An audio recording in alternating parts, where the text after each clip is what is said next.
بسم اللہ الرحمن الرحیم نحمده ونصلي ونسلم على رسوله الكريم أما بعد فأعوذ بالله من الشيطان الرجيم بسم الله الرحمن الرحيم إذا جاء نصر الله والفتح ورأيت الناس يدخلون في دين الله أفواجا فسبح بحمد ربك واستغفره إنه كان توابا صدق الله مولانا العظيم۔ ناظرین، امید ہے کہ آپ تمام احباب اللہ تعالیٰ کے فضل و کرم سے خیر و عافیت سے ہوں گے۔ ناظرین، آج ہمارا سبق نمبر 113 ہے اور آج ہم بات کریں گے فتح مکہ کی۔ ناظرین، جیسے کہ آپ حضرات کو معلوم ہے کہ جغرافیہ قرآنی کا اختتام ہو رہا ہے، تو چند اسباق رہتے ہیں، تو اس میں ہم آخر میں فتح مکہ اور اس کے بعد غزوہ حنین سے متعلق اور تبوک سے متعلق بات کر کے ہم اپنے اس جغرافیہ قرآنی کو مکمل کر دیں گے۔ تو آج ہم فتح مکہ کو مکمل کر لیتے ہیں۔ تو فتح مکہ جب ہوا تھا تو یہ آیات نازل ہوئی تھی، تو اس لیے سب سے پہلے ان آیات کی طرف نشاندہی کی جا رہی ہے۔ 10 رمضان المبارک سن 8 ہجری کو چونکہ یہ پیش آیا تھا فتح مکہ کا واقعہ، چونکہ حضور صلی اللہ علیہ وسلم اسی تاریخ کو ہی روانہ ہوئے تھے، تو اللہ تعالیٰ نے یہ آیات نازل اور یہ صورت نازل فرمائی تھی۔ یہ مدنی صورت ہے، چھوٹی صورتوں میں سے یہ ایک صورت ایسی ہے جو مدنی ہے۔ تو اس میں اللہ تعالیٰ نے فرمایا کہ جب فتح آ گئی اور اللہ تعالیٰ کی مدد آ گئی اور آپ دیکھتے ہیں کہ لوگ جوگ در جوگ اسلام میں داخل ہو رہے ہیں، تو آپ اس وقت اپنے رب کی تسبیح بیان کیجئے۔ تو مطلب یہ کہ آپ کو حضور صلی اللہ علیہ وسلم کا جو مشن تھا، اللہ تعالیٰ یہ بیان فرما رہے ہیں کہ یہ آپ کا پورا ہو چکا ہے۔ تو یہ آیات اس وقت نازل ہوئی تھی۔ فتح مکہ، ناظرین، اس کے جو کچھ خد و خال اور اس کا جو پس منظر ہے وہ اس طرح ہے کہ صلح حدیبیہ کے موقع پر جو معاہدے ہوئے تھے، ان معاہدوں میں ایک معاہدہ یہ بھی تھا کہ کوئی بھی جو ایک دوسرے کے حلیف ہوں گے وہ ایک دوسرے کے ساتھ کسی قسم کا کوئی چھیڑ چھاڑ نہیں کریں گے اور کسی قسم کا ایک دوسرے کے ساتھ قتل عام نہیں کریں گے، 10 سال تک جنگیں بھی نہیں ہوں گی۔ تو یہ سارے معاہدے ہوئے تھے، لیکن اس کے باوجود جو بنو خزاعہ مسلمانوں کا حلیف تھا، مسلمانوں کے ساتھ تھا بنو خزاعہ، تو اس کو اور اس کے بہت سارے لوگوں کو قتل کر دیا آ کر بنو بکر نے۔ بنو بکر قریش کا حلیف تھا اور ان کا ساتھی تھا۔ تو اس معاہدے کی وجہ سے، جو کہ معاہدے کی پاسداری انہوں نے نہیں کی، تو حضور صلی اللہ علیہ وسلم نے پیغام بھیجا قریش کی طرف کہ آپ کا جو بنو بکر ہے اس نے ہمارے بنو خزاعہ کا قتل عام کیا ہے، یا تو آپ ان سے اپنا تعلق چھوڑ دیں، یا پھر یہ کہ ہمیں قتل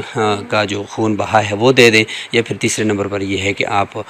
جو صلح حدیبیہ کا معاہدہ ہے اس کو ختم کر دیں، ہم چڑھائی کرتے ہیں اور ہم مکہ کو فتح کرنا چاہتے ہیں۔ تو انہوں نے سب سے پہلے تو قرطہ نامی ایک بندے کو بھیجا قریش نے حضور صلی اللہ علیہ وسلم کی طرف کہ ہم تیسرا جو ہے یعنی معاہدے کو توڑنا چاہتے ہیں صلح حدیبیہ کے، اس کو تسلیم کرتے ہیں۔ بھیج تو دیا، لیکن پھر ان کو بہت تکلیف ہوئی کہ ہم نے تو ایسا نہیں کرنا تھا، لیکن یہ کہ وہ تب تک وہ حضور صلی اللہ علیہ وسلم کو آ کر اس قاصد نے بتا دیا تھا، اس لیے انہوں نے ابو سفیان کو تجدید عہد کے لیے دوبارہ مدینہ منورہ کی طرف بھیجا کہ آپ جا کر حضور صلی اللہ علیہ وسلم سے یہ بات کریں کہ ہم معاہدہ نہیں توڑنا چاہتے۔ لیکن حضور صلی اللہ علیہ وسلم تو تب تک ارادہ فرما چکے تھے کہ ہم ضرور ضرور ابھی قریش کی طرف جائیں گے اور مکہ کو فتح کریں گے انشاءاللہ تعالی، اور مکہ سے اور حرم سے بتوں کو نکال دیں گے اور حرم شریف کو ہم خانہ کعبہ کو پاک کر دیں گے۔ تو اس کا ارادہ ہو چکا تھا، اس لیے ابو سفیان بھی پھر واپس لوٹا۔ تو حضور صلی اللہ علیہ وسلم نے یہ 10 رمضان 8 ہجری کو مکہ کی طرف روانگی فرمائی، اور صحابہ کرام کی تعداد اس وقت تقریباً 10,000 تھی۔ تو 10,000 صحابہ کرام کی تعداد میں حضور صلی اللہ علیہ وسلم مکہ کی طرف روانہ ہوئے۔ یہ دن تھا 10 رمضان اور 8 ہجری۔ راستے میں یعنی جانے سے پہلے ایک یہ واقعہ بھی پیش آیا کہ حاتم بن ابی بلتہ رضی اللہ عنہ، جن کی فیملی وہ مکہ مکرمہ کے اندر تھی، تو انہوں نے یہ سوچا کہ ابھی تو صحابہ کرام تو ویسے بھی جائیں گے اور مکہ فتح ہو جائے گا، تو میں اپنا احسان جتانے کے لیے مشرکین کو اگر یہ پیغام بھیجوں کہ تاکہ میری فیملی جو ہے وہاں پہ بچ جائے، تو کچھ اشارات میں کر دوں تاکہ یہ کہ وہ میری فیملی کا خیال رکھیں، میرے خاندان کا، وہاں پہ میرے بچوں کا خیال رکھ سکیں، ان کو کوئی نقصان نہ پہنچا سکیں۔ تو اس لیے انہوں نے کچھ خط بھیجنے کی کوشش کی، لیکن حضور صلی اللہ علیہ وسلم کو بذریعہ وہی پتہ چل گیا، اس لیے آپ صلی اللہ علیہ وسلم نے صحابہ کرام کو، حضرت علی رضی اللہ عنہ بھی ان میں تھے، بھیجا کہ قاصد جو عورت تھی اس سے جا کر وہ خط واپس لے آئیں تاکہ مشرکین کو پتہ ہی نہ چلے۔ تو اس پہ حضرت حاتب بن ابی بلتہ کے ساتھ کافی ناراضگی ہوئی، صحابہ کرام بھی کافی مشکوک ہوئے ہوئے، لیکن اللہ تعالیٰ نے یہ آیات نازل فرمائیں تو اس میں تھا کہ یخرجون الرسول و ایاکم ان تؤمنوا باللہ ربکم ان کنتم خرجتم جہادا فی سبیلی وابتغاء مرضاتی تسرون الیہم بالمودہ، ایمان والو تم میرے اور اپنے مشترکہ دشمن کو دوست نہ بناؤ، تم ان سے دوستی کرنا چاہتے ہو حالانکہ انہوں نے تمہارے پاس آنے والے حق کا صاف انکار کیا ہے۔ تو یہ آیات اس وقت نازل ہوئیں جس میں اللہ تعالیٰ نے یہ تنبیہ فرمائی کہ ایسا نہ کیا کرو، یہ ہمارے لیے مناسب اس وقت نہیں ہے کہ اس وقت تو وہ سارے معاہدوں کو توڑ چکے ہیں اور آپ ان کے ساتھ پینگیں بڑھاتے ہو اور محبت کرتے ہو، اللہ تعالیٰ بھی آپ کا اور آپ کی فیملی کا وہ نگہبان ہوگا۔ تو یہ آیات اس وقت نازل ہوئیں۔ چنانچہ حضور صلی اللہ علیہ وسلم آگے بڑھتے رہے اور تقریباً 20 رمضان المبارک سن 8 ہجری کو مدینہ منورہ کے اندر پہنچے اور مکہ فتح ہوا۔ قریش مکہ اس اچانک حملے کا سامنا نہ کر سکے اور سرنڈر ہو گئے اور اپنے ہتھیار ڈال دیے، اور حضور صلی اللہ علیہ وسلم جب مدینہ منورہ کے قریب زیتوا اور اذاخر کے مقام پر پہنچے تو آپ صلی اللہ علیہ وسلم نے اپنے لشکر کے 5 حصے کر دیے، اور 5 حصے کر کے جو پہلا ایک حصہ تھا اس میں حضرت زبیر بن عوام کے تحت مقرر فرمایا کہ وہ مکہ کی شمالی جانب یعنی اوپر سے وہ داخل ہوں گے، اور جو دوسرا تھا اس کا جو ذمہ دار بنایا وہ حضرت خالد بن ولید رضی اللہ عنہ کو بنایا کہ آپ نے اس طرف سے جانا ہے، یعنی جنوبی جانب سے یعنی یمن کی طرف سے آپ نے جانا ہے۔ اور جو تیسرا لشکر بنایا، تیسرا گروپ وہ تھا قیس بن سعد بن عبادہ کا کہ یہ ان کی سربراہی میں جائے گا، اور وہ مغرب کی جانب سے یہ مکہ مکرمہ اور حرم کے اندر داخل ہوں گے۔ اور چوتھا جو تھا وہ ابو عبیدہ بن جراح کی زیر ہدایت یہ جبل ہند کی طرف سے حضور صلی اللہ علیہ وسلم نے حکم دیا کہ آپ نے داخل ہونا ہے۔ اور 5واں جو حضور صلی اللہ علیہ وسلم اس حصے میں خود شامل تھے وہ حجون یا جحون کے مقام پر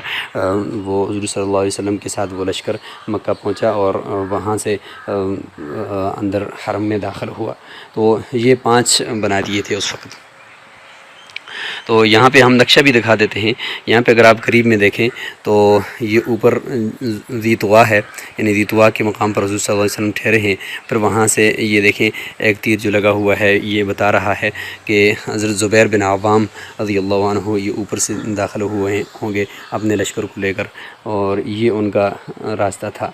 اور یہ ابو عبیدہ بن جراح کا ہے، اور یہ نیچے حضرت خالد بن ولید کا، یعنی یمن کی طرف سے ایسے گھوم کر یہاں سے انہوں نے ایسے داخل ہونا تھا،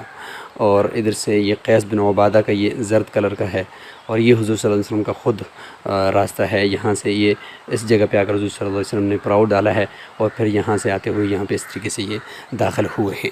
تو یہ پورا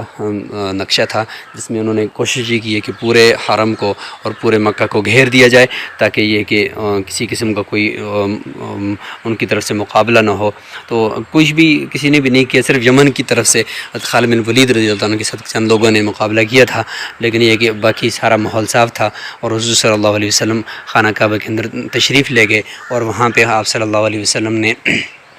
شکرانے کے نوافل ادا کیے، اور خانہ کعبہ کے اندر جو رکھے ہوئے 360 بت تھے ان 360 بتوں کو وہاں سے حضرت طلحہ عثمان بن طلحہ سے چابی منگوائی، اور پھر ان بتوں کو ایک ایک کر کے آپ صلی اللہ علیہ وسلم گراتے رہے، اور ساتھ ہی آیتیں بھی پڑھتے رہے کہ جاء الحق وزهق الباطل ان الباطل كان زهوقا۔ 360 بتوں کو ختم کرنے کے بعد آپ صلی اللہ علیہ وسلم نے وہاں قریش کو ایک فصیح بلیغ اور باکمال خطبہ ارشاد فرمایا، اور اس میں یہ فرمایا کہ لا تثریب علیکم اليوم، آج سب معاف ہے، اور جس طرح یوسف علیہ السلام نے اپنے بھائیوں کو معاف کر دیا تھا میں آج تم سب کو معاف کرتا ہوں، اپنے رشتہ داروں کا، اپنے چاچا حضرت حمزہ کا، اور اپنے کئی جو مظالم آپ کے اوپر ہوئے تھے آج آپ صلی اللہ علیہ وسلم کے سامنے سارے سر جھکائے کھڑے تھے، اور آپ صلی اللہ علیہ وسلم نے فرمایا لا تثریب علیکم اليوم، آج میں عام معافی کا اعلان کرتا ہوں۔ تو ناظرین یہ وہ دن تھا، اور یہ اس کے بعد 9 ہجری کا یہ سال تھا کہ جس میں قبائل ارد گرد سے انتظار میں تھے کہ کہیں پہ کوئی بھی قریش جیت جائے تو ہم ان کے ساتھ ہو جائیں گے، یا یہ کہ مسلمان اگر فتح یاب ہو گئے تو ہم اسلام میں داخل ہو جائیں گے۔ تو جب مسلمانوں کو اللہ تعالیٰ نے یہ فتح دی تو اس وقت جتنے بھی ارد گرد کے قبائل تھے سارے کے سارے جوک در جوک آنے لگے، تو اس لیے اللہ تعالیٰ نے فرمایا کہ وَرَأَيْتَ النَّاسَ يَدْخُلُونَ فِي دِينِ اللَّهِ أَفْوَاجًا تو یہ فوج در فوج لوگ اسلام میں داخل ہونے لگے. تو یہ تھا فتح مکہ. تو آج ہم نے کوشش کی کہ مکہ المکرمہ کی فتح سے متعلق کچھ مختصر نقشہ آپ کے سامنے رکھیں. انشاءاللہ آگے چونکہ اس کے فوراً بعد غزوہ حنین اور غزوہ طائف ہوا تھا، ہم اس کی طرف جائیں گے. تو آپ سے درخواست ہے کہ یہ پورا فن جغرافیہ ابھی مکمل ہو رہا ہے، تو اس کو ترتیب سے جب آپ دیکھیں گے تو انشاءاللہ آپ کو ساری بات سمجھ میں آ جائے گی. اللہ تعالیٰ سے دعا ہے کہ اللہ تعالیٰ ہمیں خوب سمجھنے کی اور سمجھ کر قرآن مجید اور اس دین نبوی کے اوپر عمل پیرا ہونے کی توفیق نصیب فرمائے. خدا حافظ. السلام علیکم ورحمۃ اللہ وبرکاتہ.